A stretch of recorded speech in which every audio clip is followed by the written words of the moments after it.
It's the Believe in Texans podcast sponsored by FanDuel, and I come to Cecil with news that I didn't expect to hear until maybe midway through the season, if it happened at all. But the Texans released C.J. Gardner-Johnson, a man who's now been on – he's had 5 stays on 4 different teams because he was with the Eagles in 2 different years in the last 5 years. And what I've always thought about situations like this is with a guy like C.J. Gardner-Johnson, man, when things are going good – you can manage the quirks and whatnot. When things are going bad, it's sometimes a little bit tougher to manage those things. And we'll get into all the details of why he was released. But was it a surprise to you, I'm guessing? Yeah, it was a surprise. I didn't see that coming. I actually didn't pay attention to him that much as far as film study, just to be honest. I was more worried about the offense and got diving in details of that because, I mean, in reality – they only gave up 43 points in 3 games. That's not bad. That's right. Really good, actually. And I didn't think a lot of struggles came from the defensive side. Yes, in the Jacksonville game, a big play at the end and a few plays here and there. No game is perfect, but I thought overall the defense was doing phenomenal. So for me, it was a very big surprise, especially because of depth too. Now I don't know how much depth you have after CJ or in the whole secondary as a whole, as you talked about before. But I was definitely surprised when that news broke yesterday afternoon. Okay, that's the interesting part too, and it's funny because I've had conversations with a few guys since all of this happened. This is a hazard sometimes of thinking you know what coverage a team is playing because, and as you know. There's as an offensive player, it's really hard to read the exact coverage when there's little tweaks in it and everything, but you also never know who's screwing up. And good defensive backs tend to make up for the mistakes of others a lot of times. So just three of the big plays that have come that DJ Bieniemy documented really well. And DJ had insight in this. So I watched the films and they all 100% make sense. The big one was Brian Thomas Jr.'s reception that basically sealed the game for the Jaguars, or was really the death blow to the Texans at the end of last week. But I don't know if you remember, there was an all-out cover 0 blitz, and Brian Thomas Jr. crosses over the middle of the field. Kamari Lassiter picks him up. They were in match coverage there, and Kamari Lassiter was supposed to handle any of the outbreaking routes, but C.J. Gardner-Johnson jumped on the outbreaking route underneath. So Kamari Lassiter sees that in front of him, and he says, all right, well, I got to cover Brian Thomas Jr. in an impossible situation, over the middle of the field. And that was off to the races. There was a game in the Rams game. There was a corner route to the tight end that was C.J. Gardner-Johnson's responsibility. Kamari Lassiter covered for him. Then week 2, Baker Mayfield threw an over route to Ryan Miller on the opening touchdown drive. C.J. Gardner-Johnson had jumped the route on that play. And there are a few of these plays where I thought, honestly, watching it looked like either Kamari Lassiter or Kalen Bullock had made mistakes or been poor in coverage on these plays. But as you so often find out when you talk to the defensive backs themselves, oh, no, that was somebody else. So the part that's interesting to me from your perspective and from my perspective as former players is the dynamics of this part of it. One, reportedly wasn't accepting responsibility for those mistakes. 2, was calling out his teammates. 3, supposedly was making comments about one of the other defensive backs' contracts, which I'm guessing could only be Jalen Petrie or Derek Stingley. That's all left up to speculation. And and then also had requested a trade at some point. But the part about calling teammates out in the manner in which you do it, especially if you're the guy who's not accepting responsibility for your mistakes, you've been on teams like that with guys like that. It's tough. It's a tough situation. Oh, it's terrible. It's terrible. And those type of guys are not coachable. Yeah. They're just, if you can't accept your faults, your failures, your mistakes, which everybody has in different games, right? Then how are you going to criticize or hold somebody else accountable? It just doesn't work like that. That's not a true leader, right? And not only, he's very outspoken in social media world, to the media, to everything outside of football. So I think it's just when you're just at some point your distractions outweigh your talent. And when that's the case, you got to go, especially when you're 0-3. You know this when you're on losing teams, which I have been on a lot. They find something to. They find someone or a person to blame when you're not winning, right? They have to identify something. And just to be honest, though, in those 3 moments that you mentioned of the games, Jacksonville, the Rams, and the Buccaneers, those are 3 big moments in the game. And those can be, not saying they wouldn't have scored in other situations, but you take those points off the board, Yeah. it's a different ball game. You might win 2 out of those 3 games. You know what I mean? So it's just unfortunate. But I think I love it from a standpoint of the head coach and GM are saying, hey, you don't fit our culture. Let's get rid of you right now and continue to try to build and fix what's going on. That's the whole part of it, is that my first instinct, and I think validly, is to say also, well, all right, I give you guys credit for moving on from a mistake, but you made the mistake, or at least you brought him in. Like CJ Gardner-Johnson's a classic. And I don't even say this in a negative way, but he's a front runner, most likely, like a guy that when things are going well, you can manage things, and Yes. he might not necessarily be acting up. It depends on the composition of your defensive backs room. But when things aren't going well, there's in the defensive back room, especially, like the 2 rooms that I look at are defensive backs and offensive line. There is a culture in those rooms of you got to have extreme accountability, and you got to be really, if you sell your buddy out or you start pointing the finger, like those are both positions where when guys screw up, you look really bad. And if you screw up and somebody else tries to pick up your slack, they end up looking bad. On all those plays that we talked about, the most recently in the Texans game, people immediately thought Kalen Bullock must have screwed up. Well, yeah, where's the rookie? Yeah, he should be playing deep middle third or something. One of those instances, I can remember wondering whether it was Kalen Bullock because he was closest to the touchdown reception. The Rams game, I think the broadcast said, well, Kamari Lassiter just misread it or misplayed it or didn't have eye discipline. That's a part where I've always looked at, like when I look at the Texans back, really when you played and around that era, when they had Jonathan Joseph, Kareem Jackson, some of those guys in there from 2011 and onward, they were like, you could tell how tight knit they were. That, like, I'd go out and I'd watch a practice and I could see those guys kind of convene after a bad play, and none of them ever raised their hand up to point a finger. Like, they were so good about talking their way through it, communicating it, figuring it out. And when you got a room full of young guys, it's really, really hard to establish the right kind of culture if you got a guy like CJ Gardner-Johnson, who the Texans did bring in, via trade in the offseason. Well, they took a chance. They took a chance because he is a talented dude, right? He can make plays. He is a talented dude. The good thing about it is, okay, you identified the problem and you got rid of it. Now, the rest of your culture in that DB room seems like it's on its way to be like, as far as how Kareem and J. Joe and those guys were tight-knit. Yeah. It seems like it's going to continue to be that way. But you can't have a guy who's a veteran coming from the outside, thinks he knows it all, can't take any criticism. That's crazy. And then that's the hard part about coaching grown-ups is they're making more money than you. So why would they sit there and humble themselves and listen to you? So when you have a guy like that, yeah, that's the whole, even harder. That's the whole part of coaching professionally versus coaching high school kids. I mean, most high school kids, at least in Texas, it's still like this in Texas. I don't know about elsewhere, but like if a coach gets mad at a player, the kid's got to worry about his parents being mad at him too. Like it's like they're motivated, they're ready to go. It's like, or at least, well, most of the kids are. You've had experience with this. The player that accepts responsibility says, like, raises his hand and says, I screwed up. You love those kids. And that doesn't change in the NFL. Like, you want a room full of guys who raise their hand and say, you know what, I let the team down. I got to fix that. And then that's the second part is, you got to actually work to fix it. Let me ask you this, because I believe the trade was Gardner-Johnson and Kenyon Green. Yep. And then the Eagles got a 5th round pick, right? And a 6th round. The Texans got a 6th round pick. Yeah. So picks in the 2026 draft. Yeah. Is the trade like null? Like nobody won because they end up getting rid of Kenyon Green, if I'm not mistaken, right? I think they brought him back on their practice squad. So I don't know. Right as of right now, the Eagles have won that by having Kenyon Green either on their practice squad or whatever else it might be. I think what you said, I think, is true, which is you took a swing, you got the guy in the building. I think the Texans knew with their eyes wide open that it was an issue or a potential issue.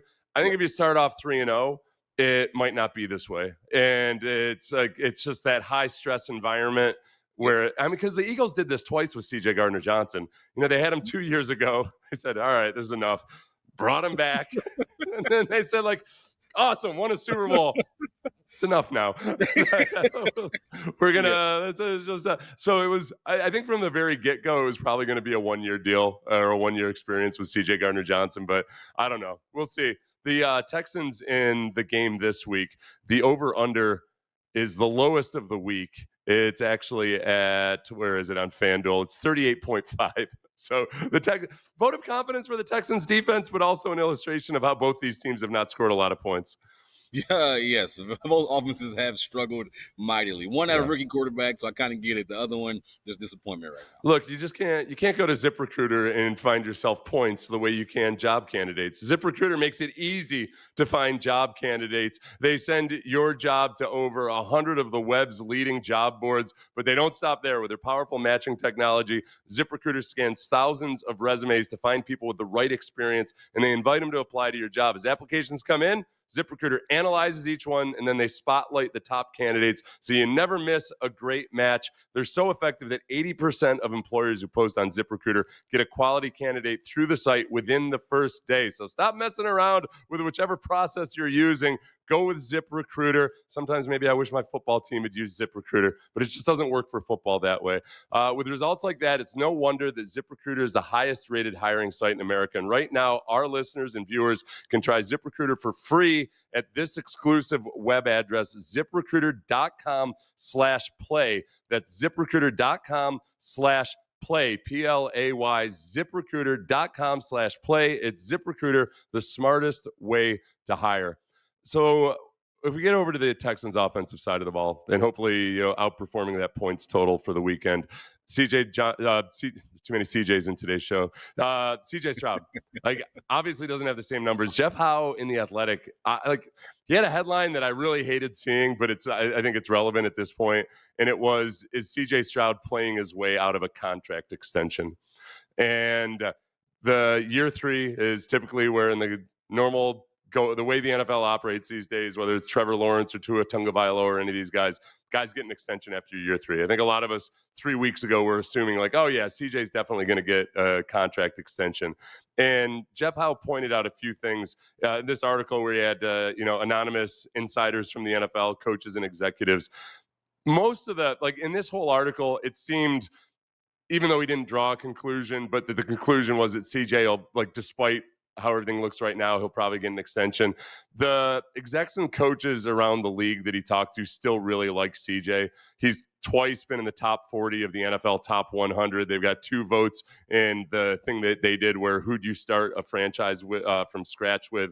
They point out that the offensive line isn't good. There's no running game, turnover on the offensive side of the ball. And the big one, which I think is relevant to a certain extent, is that Mahomes, as he's had to deal with a lot of this same stuff, is not nearly the same quarterback statistically as he was before. He's still doing some things that make him special and put him up there. But is there any kind of pessimism for you about CJ's long-term future, given what's happened over since the middle of last season until now?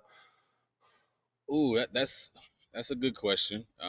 My first thought is maybe I wouldn't say he's playing himself out of a contract. Yeah. I think the Texans signed him to a deal, but maybe it's more of a team-friendly deal than I originally thought.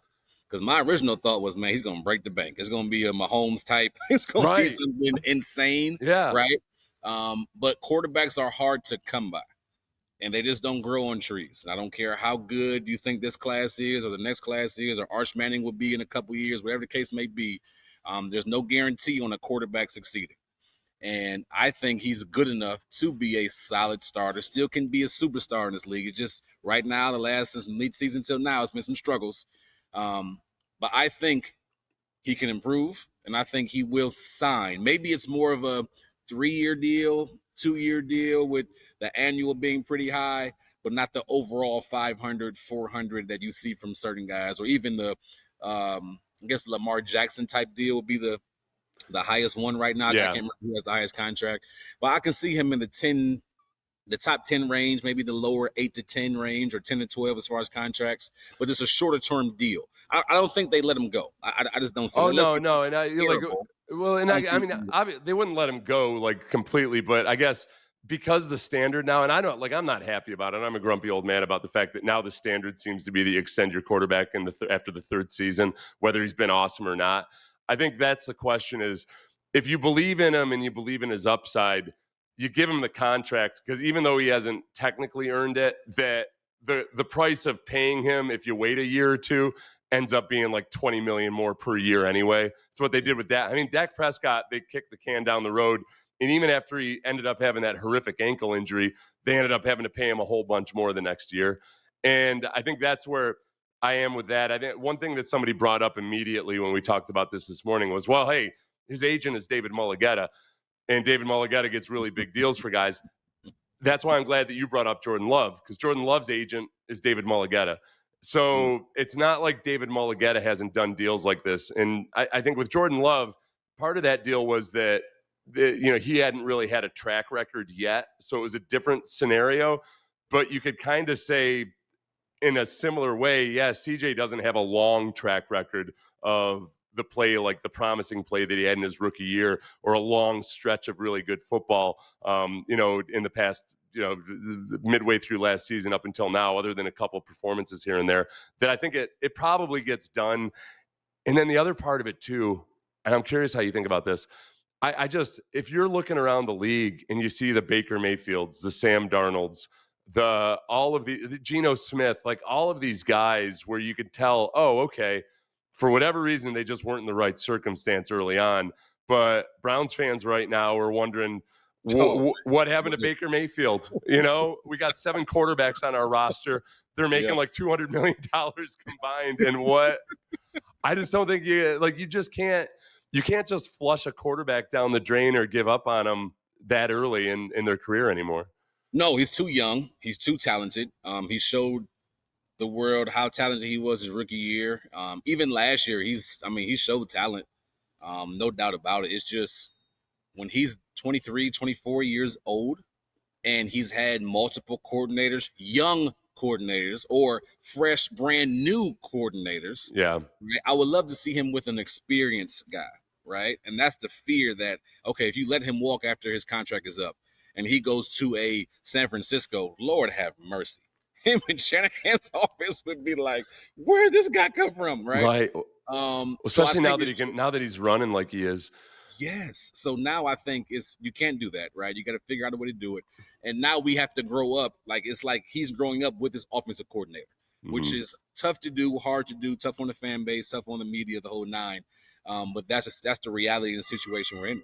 And I'm glad you brought up Shanahan, because there's something I really want to talk about after I tell everybody about Delete Me. Delete Me makes it easy, quick, and safe to remove your personal data online at a time when surveillance and data breaches are very, very common. It's enough to make anybody vulnerable. These data brokers make a profit off your data. It's a commodity. So anyone on the web can buy your private details. This can lead to identity theft, phishing attempts, and harassment. But now you can protect your privacy with Delete Me. The New York Times Wirecutter has named Delete Me their top pick for data removal services. So look, I've been through this before. It's not pleasant having your identity stolen on any level, especially when it's rough, man. It's rough. Delete Me can help, and it's simple and it's easy. So take control of your data and keep your private life private by signing up for Delete Me now at a special discount for our viewers and listeners. Get 20% off your Delete Me plan when you join deleteme.com/pro.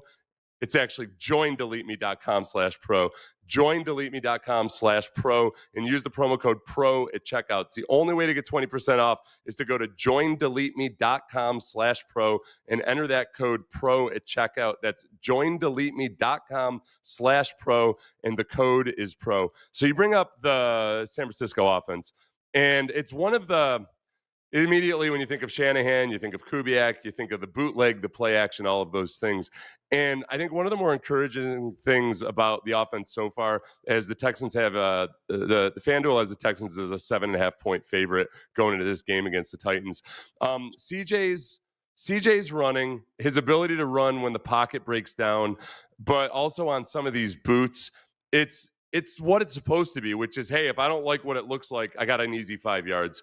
And I like that because that's engineering it into the offense. It's doing some things that could pay dividends in the run game. Just like you use the run game to set up the bootleg, you can use the bootleg to set up the run game. And as I kind of search for little morsels of positivity of progress on the offense. I think CJ's running ability is very much an asset right now in a way that it wasn't necessarily in the first 1.5 seasons. No, I think that's growth on his part, right? Yeah. And I love one thing I love about the bootlegs is it makes it a one half of the field read for him. It's an easier read. You fake it, great play action. You're booting out to the right side. Everybody you need to read is in front of you. So you're going, say you're booting to the right. You have your flat defender. You have your most likely a second level defender. Then you got your deep guy, right? Or sorry, second level receiver or tight end. Then you have your deep person. If it's not there, take off easy 5 yards. Now it's 2nd and 5 or second and manageable. You're on schedule, right? And that makes things easier for the quarterback. So I simply just love it. And I think what he's doing this year is, all right, I'm not going to force it. I think he's overthinking a lot. Mm-hmm. He's like, I'm not going to force it. I'm just going to run and get what I can. And that's positive yards and helping the running game as a whole. It's a curse of the perfectionist, I think, is it's awesome. You want your quarterback to be a perfectionist, but when you're in a new scheme, I think overthinking it or just really just thinking, overthinking it. Like at times you can see he's trying to do everything perfectly and there's just so much going on. I do think at some point, and hopefully it's not before it's too late for the season, things will click for him a little bit. One thing DeMeco said on the coaches show with Mark Vandermeer and John Harris this week, which a lot of people got excited about, was that, hey, maybe we will lean into up-tempo, spreading it out a little bit more, doing some of the things where we've had some success. And like I, as a defensive player, always I clinch up a little bit because you know what it's like for defensive players when you're running an up-tempo offense. It's like, man, you get sent out there on the field a lot. But I think you're at a point right now where you're 0-3 is you got to do something. You're in a point right now where, okay, maybe it makes it tougher on the defense to go up-tempo or to spread it out. It doesn't matter, right? Like the defense is at least playing well. You got to get the offense going. So I think there's a good chance we see more up-tempo, spread it out type of stuff, like basically a 2-minute drill 3 minutes into the game. I hope this week. And I think that helps the quarterback get in rhythm. Yeah. Like that builds confidence. It keeps the same guys on the field as defensive lineman. If you're not a 3-down lineman, you hate being on the field and it's going up tempo super fast, switching things up. And it keeps them basically in their one coverage that they have to be in, 1 or 2 covers they have to be in, makes it easy for the quarterback to read. So seeing more of that, and I know DeMeco talked about that in the presser, as you probably mentioned. So to see more of that would definitely be help, but you have to do it probably more often in the game, not just in those particular situations where you have to go 2 minute, but maybe start the game off going fast. Mm-hmm. Maybe start the game off. I remember playing for Todd Monken and playing for Dirk Cutter, right? Todd Monken now is the Baltimore Ravens offensive coordinator. And there will be moments in Tampa Bay when I played for him where we'll just go up tempo.